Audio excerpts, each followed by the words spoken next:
Hi friends, welcome back to our channel. మనకైతే ఏపీలోని పెన్షన్లకు సంబంధించి మరొక కీలక అప్డేట్ అయితే వచ్చింది. దీని గురించి అయితే ఈ వీడియోలో మనం ఒక ఫుల్ క్లారిటీగా అయితే తెలుసుకుందాం. అయితే వీడియో చూసే ముందు మన ఛానల్కి అయితే లైక్ చేసి సబ్స్క్రైబ్ చేసుకోండి. ఏపీ రాష్ట్రం నుంచి వచ్చే లేటెస్ట్ అప్డేట్ని అయితే మన ఛానల్లో ఎప్పటికప్పుడు అయితే అప్లోడ్ చేస్తూ ఉంటాను. ఇక మనం వీడియోలోకి వెళ్తే మనకైతే ఆంధ్రప్రదేశ్ ప్రభుత్వం పెన్షన్ల అంశాన్ని అయితే సీరియస్గా తీసుకుంది. అయితే అనర్హుల ఏరువేతపై ఫోకస్ అయితే పెట్టింది. అయితే అనారోగ్య దివ్యాంగ విభాగాల్లోని పెన్షన్ల తనిఖీలను అయితే ముమ్మరం చేసింది. అనారోగ్యం కేటగిరీ అనగా మంచానికి పరిమితమైన వారు, అనారోగ్యం కారణంగా బాధపడుతున్న వారిలో తనిఖీలను పూర్తి చేశారు. ఇక దివ్యాంగ కేటగిరీలో పెన్షన్లను తనిఖీ చేసేందుకైతే సిద్ధమయ్యారు. దివ్యాంగుల కేటగిరీలో పెన్షన్ తీసుకునే వారిలో అనర్హుల ఏరువేతలో భాగంగా మలి విడత చర్యలకు ప్రభుత్వం అయితే సిద్ధమైంది. అయితే దివ్యాంగ కేటగిరీలో కాళ్ళు మరియు చేతులు దెబ్బతినడంతో పాటుగా అంధత్వం, వినికిడి లోపం ఉన్నవారికి ప్రభుత్వం అయితే 6,000 రూపాయలు అయితే పెన్షన్ అందిస్తుంది. అయితే ఇలా రాష్ట్ర వ్యాప్తంగా దాదాపు 7 లక్షల మందికి తిరిగి వైద్య పరీక్షలు నిర్వహించాలని అయితే భావిస్తున్నారు. అయితే ఈ మేరకు అవసరమైన ఏర్పాట్లు చేస్తున్నారు. ఈ మేరకు ఈ వైద్య పరీక్షల నిర్వహణ తేదీలు, ఆసుపత్రుల పేర్లను తేదీల వారీగా పెన్షన్దారులకైతే ఎంపీడీఓలు సమాచారం పంపిస్తున్నారు.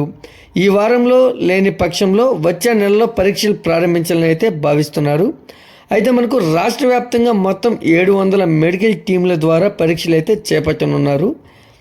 మనకు ఏపీ రాష్ట్రంలో మొత్తం లబ్ధిదారుల్లో 40% వరకు అనర్హులు ఉండవచ్చని అంచనా అయితే వేస్తున్నారు అధికారులు.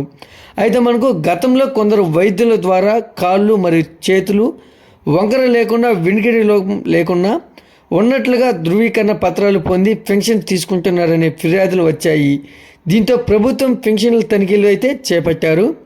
అయితే మనకు అనర్హుల ఏరువేతను పూర్తి చేసిన తర్వాత కొత్తగా పెన్షన్దారుల్ని స్వీకరిస్తారని అయితే భావిస్తున్నారు.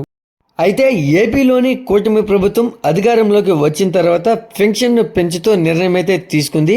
అయితే ఈ మేరకు దివ్యాంగులకు 3,000 నుంచి 6,000 వరకు పెన్షన్ అయితే పెంచింది.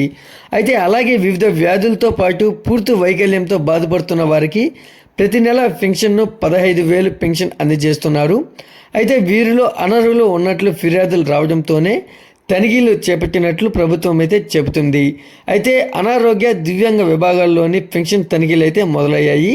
అయితే మనకు ఈ తనిఖీల సమయంలో పెన్షన్దారులు హాజరు కాకపోయినా, పెన్షన్దారుడి ఇంటికి వైద్య బృందం వెళ్ళిన సమయంలో లేకపోయినా వారి పెన్షన్లు నిలుపుదల చేశారు.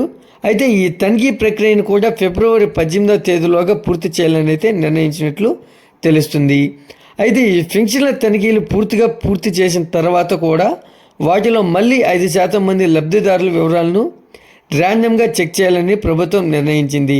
ఒకవేళ అందులో ఏవైనా లోటుపాట్లు ఉంటే సంబంధిత అధికారిపై చర్యలు తీసుకుంటామని అయితే ప్రభుత్వం తెలియజేసింది. ఈ వీడియో కనుక నచ్చినట్లయితే లైక్ చేసి సబ్స్క్రైబ్ చేసుకోండి.